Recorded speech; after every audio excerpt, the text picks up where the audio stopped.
السلام علیکم دوستوں، رمضان کی برکات۔ رمضان المبارک اللہ تعالیٰ کی طرف سے دیا ہوا وہ تحفہ ہے جو مسلمانوں کی زندگی میں بہت اہمیت رکھتا ہے۔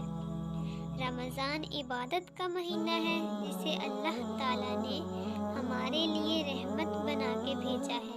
رمضان کا مہینہ پورا ہونے کی خوشی میں عید الفطر منائی جاتی ہے۔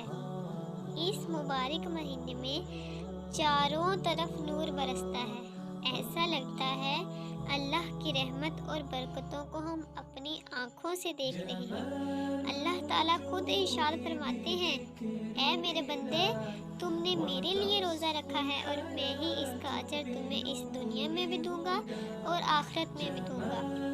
روزہ رکھنے والوں سے اللہ تعالیٰ بہت خوش ہوتے ہیں اور ان کے ہزاروں سالوں کے گناہ معاف فرما دیتے ہیں۔ روزہ رکھنے سے لوگ گناہوں سے پاک ہو جاتے ہیں اور ان کی صحت بھی بہت اچھی ہو جاتی ہے، جو کہ سائنس نے بھی ثابت کیا ہے۔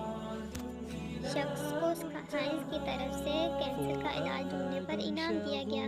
جب اس سے پوچھا گیا کہ یہ کیسے ممکن ہوا تو اس نے جواب دیا کہ کچھ دن بھوکا پیاسا رہنے سے ہمارا جسم ہمارے اندر کے سارے سڑے ہوئے حصوں کو کھانا شروع کر دیتا ہے، جس کو آٹوفیگی کہا جاتا ہے۔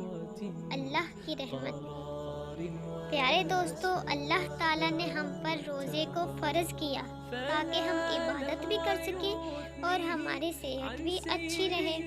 رمضان کے پاک مہینے میں اللہ تعالیٰ روزے داروں پر فرشتے مقرر فرما دیتے ہیں جو ان کے لیے مغفرت کی دعا کرتے ہیں۔ اللہ تعالیٰ فرماتا ہے کہ روزے دار کے منہ کی بدبو مجھے خوشبو سے بھی زیادہ پسند ہے۔ سبحان اللہ۔ روزے دار جب روزہ کھولنے کے لیے دسترخوان پر بیٹھتا ہے تو اللہ تعالیٰ بہت خوش ہوتے ہیں اور اللہ تعالیٰ شیطان سے فرماتا ہے کہ دیکھ، یہ ہے میرا بندہ۔ اے شیطان، تو کہتا تھا کہ میں تیرے بندوں کو ایسا بہکاؤں گا کہ وہ نافرمان ہو جائیں گے۔ آج دنیا کی ساری نعمتیں میرے بندے کے سامنے رکھی ہیں، لیکن وہ اس وقت تک نہیں کھائے گا جب تک میں حکم نہ دوں اور جب تک میرا نام اس کے کانوں تک نہ پہنچ جائے۔ سبحان اللہ۔ شیطان کی سزا۔ رمضان میں اب شیطان کو سزا تو ملتی ہے، تو اس کی سزا یہ ہوتی ہے کہ رمضان المبارک کا پاک مہینہ شروع ہوتے ہی شیطان کو قید کر لیا جاتا ہے اور دوزخ کے سارے دروازے بند کر دیے جاتے ہیں اور جنت کا ہر دروازہ کھول دیا جاتا ہے۔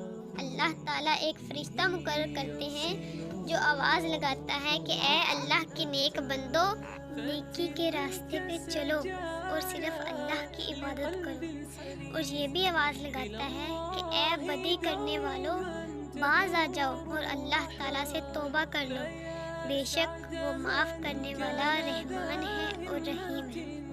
اگر ویڈیو اچھی لگی ہو تو ویڈیو کو لائک کر دیں اور میرے چینل کو لازمی سبسکرائب